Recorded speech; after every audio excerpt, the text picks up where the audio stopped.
Hola, ¿qué tal? Muy buen día, espero se encuentren bien. Mi nombre es Israel Fuentes y te doy la más cordial bienvenida a 10 minutos de café psicoanalítico.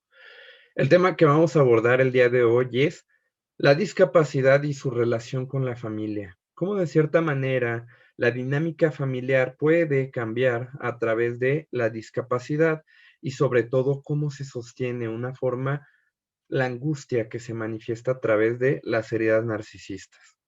Bueno, antes de desarrollar este tema, quiero comentarles que esto que les voy a comentar a continuación está basado en un autor, el cual se llama Esteban Levin. Y algo muy importante y a propósito de ello, es que él nos comenta que antes de que surja el nacimiento del sujeto, ya, bueno, con discapacidad o sin discapacidad, pues se van a gestar una imagen, se va a crear esta imagen, que es una imagen idealizada.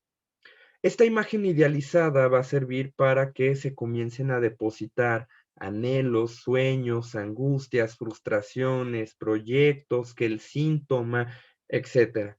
Y otra peculiaridad también que tiene esta imagen es que va a ir progresando conforme va avanzando el desarrollo de este feto hasta convertirse en el bebé que va a nacer.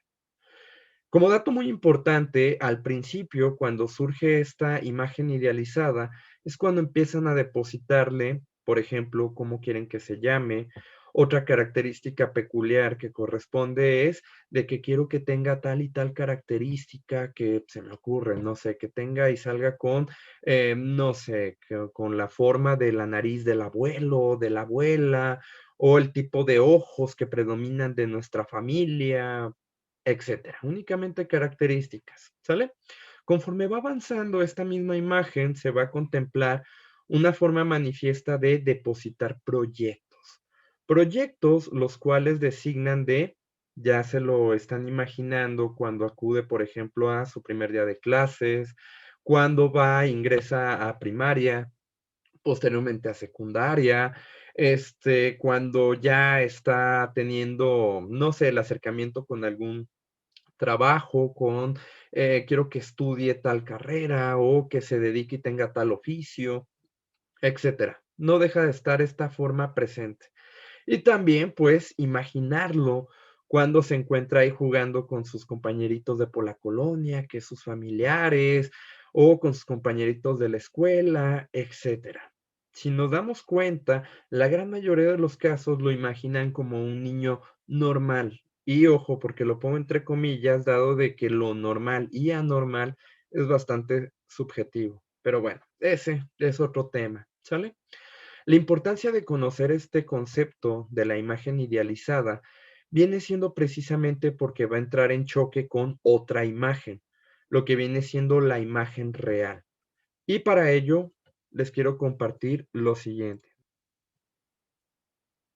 Muy bien, voy a hacer a continuación la primer cita y tomen en cuenta el choque de la imagen idealizada con la imagen real, que viene siendo en este caso la imagen real del niño con discapacidad. ¿Sale? Y dice, por fin se cascó el huevo más grande, y salió picando un animalito muy grande, muy feo y muy mal proporcionado. Dios mío, qué monstruo, dijo la madre. No se parece en nada a la madre. ¿Será realmente un pavo? Vamos a ponerlo a prueba. Lo voy a llevar al agua y si no quiere entrar, lo voy a echar por la fuerza. Jan Christian Andersen, el patito feo. En el niño hijo discapacitado, ¿qué es lo que ocurre? ¿Cómo cambia la dinámica familiar? Me imagino, y aquí te hago la invitación, si conoces algún caso o has vivido inclusive dentro de todo esto, ¿cómo cambia la dinámica familiar cuando aparece la discapacidad?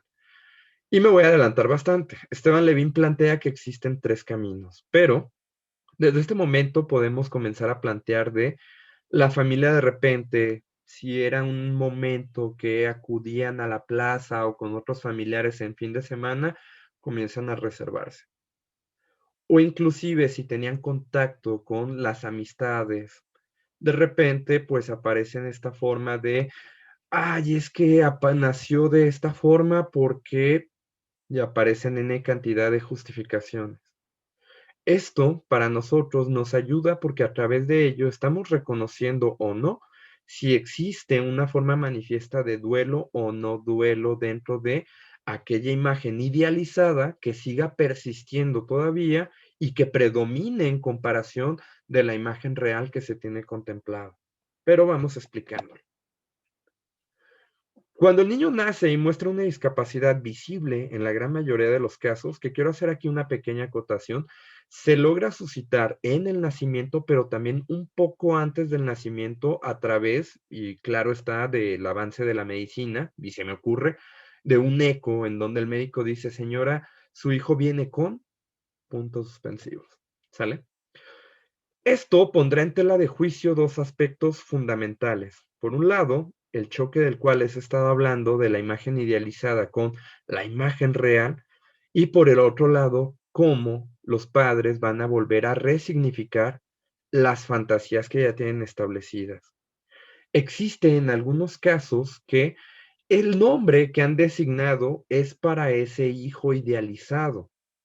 Y cuando sucede la discapacidad, no quiero generalizar y decir todos, pero sí en algunos casos logran depositarle un nombre bíblico, e inclusive a tal grado de contemplarlo como una bendición o como un ángel. Ustedes se pueden cuestionar, bueno, ¿por qué ponerle o para qué y cuál es la función de colocar este tipo de nombres? Pues tomen en cuenta de que al surgir esta parte de la discapacidad y si no se afrontó de la mejor manera, pues es una forma para sostener esa herida narcisista que la discapacidad ha dejado visible dentro del matrimonio. Por ejemplo, pueden surgir conflictos dentro de la pareja a tal grado de poner en tela de juicio la maternidad, cuestionar la virilidad por parte del padre y comenzar con una forma y serie de conflictos de es que tú tuviste la culpa, es que en tu familia devienen con este problema, que vienen y surgen etcétera. Las situaciones y los discursos que ustedes se puedan imaginar, inclusive hasta se logra dar de que se separen o que se unan, pero esta misma unión no es una forma muy gratificante para el hijo, dado de que, bueno, pues nos estamos uniendo, pero es única y exclusivamente por la discapacidad o qué sé yo. Cuidado con estos aspectos.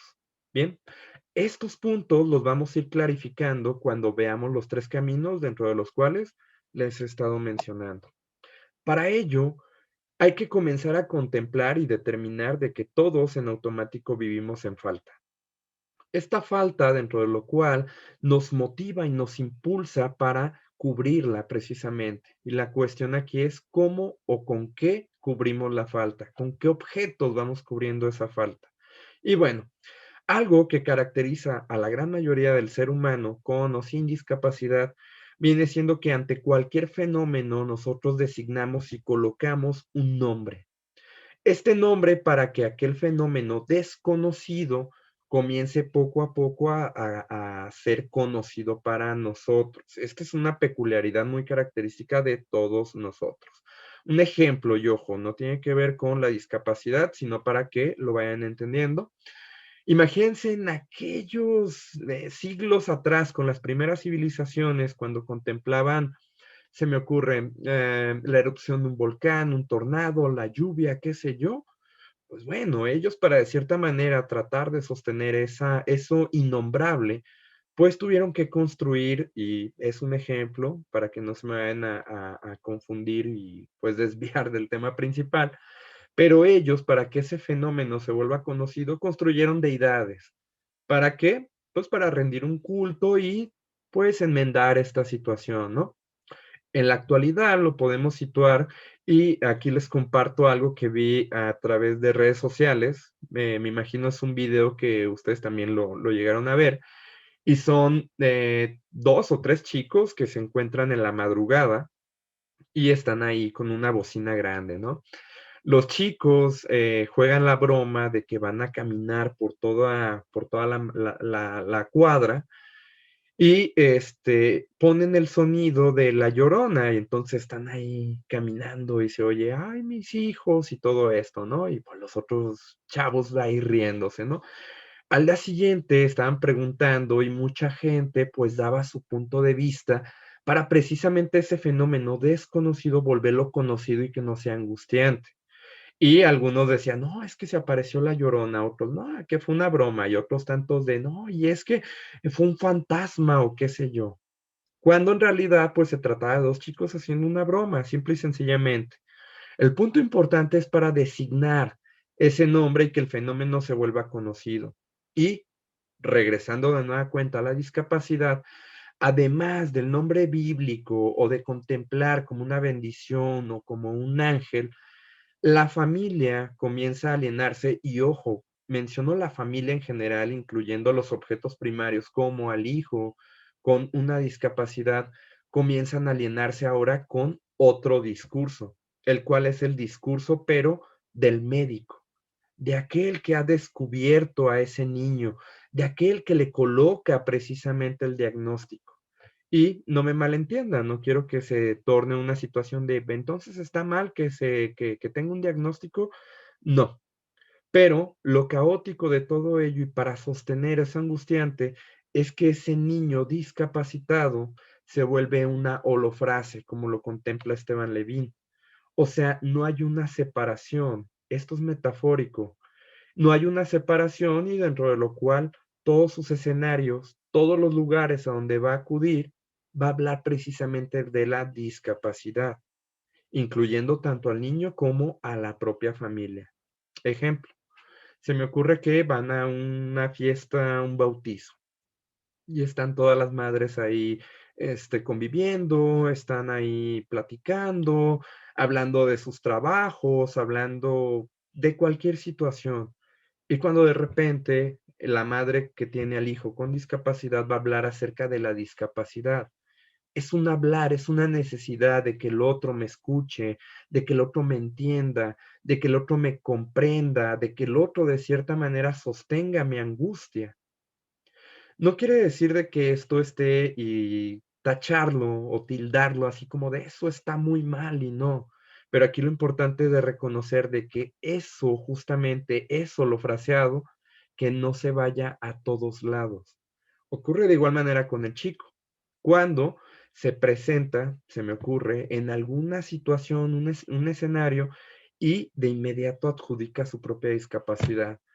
Hola, me llamo Israel y tengo y aparece el nombre, ¿sí me explico? O que están ahí conviviendo entre los chicos y que mira y que estamos jugando el videojuego favorito, ¿no? Y de repente, ay, fíjate de que el doctor me dijo y que me hizo y qué sé yo. Aquí hay que cuestionar qué está pasando con esto, que de cierta manera es un hablar constante sobre la discapacidad. Hay que tener en consideración para que esta forma holofraseada se desolofrasee. Y así en el momento donde se está desolofraseando, que comience a surgir y a eclosionar la subjetividad del propio individuo. ¿Para qué? Para que aparezca su deseo. ¿Para qué? Para que no aparezca el deseo de ese otro que viene siendo el otro médico, ese otro, el otro religioso, sino que aparezca su propio deseo, su propia subjetividad. Eso es lo importante.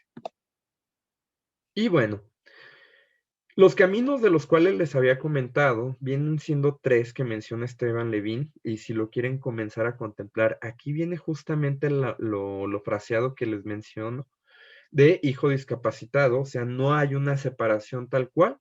Y bueno, el primer camino que nos plantea él es el amor incondicional y congelado en la holofrase por parte de los progenitores hacia el hijo discapacitado. Se destina a tiempo completo posicionándolo como su gran majestad. Esto desde una perspectiva bastante freudiana, que una forma dinámica donde apuntala es justamente al principio de placer y no a un principio de realidad, ¿sale? Y evitando que eclosione. Pareciera ser que en este primer camino los padres tienen una deuda impagable y es aquí en donde se convierten como si fuesen los súbditos de ese hijo discapacitado a tal grado que existe una sobreprotección, no dejan que aparezca el deseo de ese hijo y si logra dar algún pequeño destello de ese deseo, aparece en la inmediatez para satisfacerlo. Sin duda alguna, esta forma de una sobreprotección no deja de ser una agresión, pero esta forma angustiante por parte de los progenitores o del tutor está más que presente en este primer camino. En el segundo, el hijo discapacitado es el depositorio de odio y culpas en donde los objetos primarios le deprivan y tratan como si fuese el hijo esperado que saben perfectamente que no vendrá. Esta posición que va teniendo este pequeño, básicamente se van a depositar tanto el odio como la culpa, pero una culpa en modo de una forma de agresión. Lo planteo a modo de ejemplo. En muchos de los casos utilizan a estos chicos y es una forma agresiva. Digo, podemos hablar acerca de agresiones tanto físicas como verbales, pero también conocemos estas formas agresivas en donde exponen y utilizan el cuerpo discapacitado para generar de esta manera lastimosa ante la sociedad y obtener nada más y nada menos que ingresos económicos. Por ejemplo, pertenezco a Guadalajara, Jalisco, y en el centro de Guadalajara me ha tocado ver en más de alguna ocasión a una señora que tiene a una chica ya de una edad entre adolescente y adulta, la cual tiene una discapacidad física y la trae de la mano por todas las bancas que se encuentran por ahí solicitando si le dan dinero para la leche, ¿no? Mucha gente, pues si le da, otras tantas ya no, pero lo importante de todo ello es que están utilizando el cuerpo discapacitado para obtener ingresos. Les hago aquí la invitación de que vayan pensando en dónde más ustedes han visto este tipo de situaciones. O inclusive hay casos ya bastante extremos en donde utilizan el cuerpo discapacitado para ponerlo prácticamente en bandeja de plata para ciertas parafilias demasiado perversas. Y bueno, nos vamos con el tercer y último camino, que es precisamente la elaboración y resignificación. Elaboración de un duelo en cuanto al hijo idealizado con la realidad.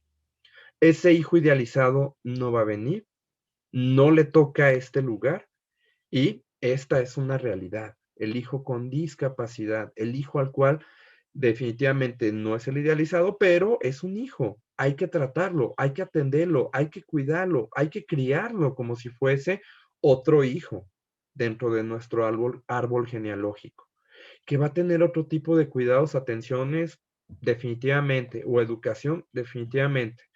Pero no quiere decir con ello de que ya voy a frustrar y voy a aplazar todos mis sueños, mis angustias y todo.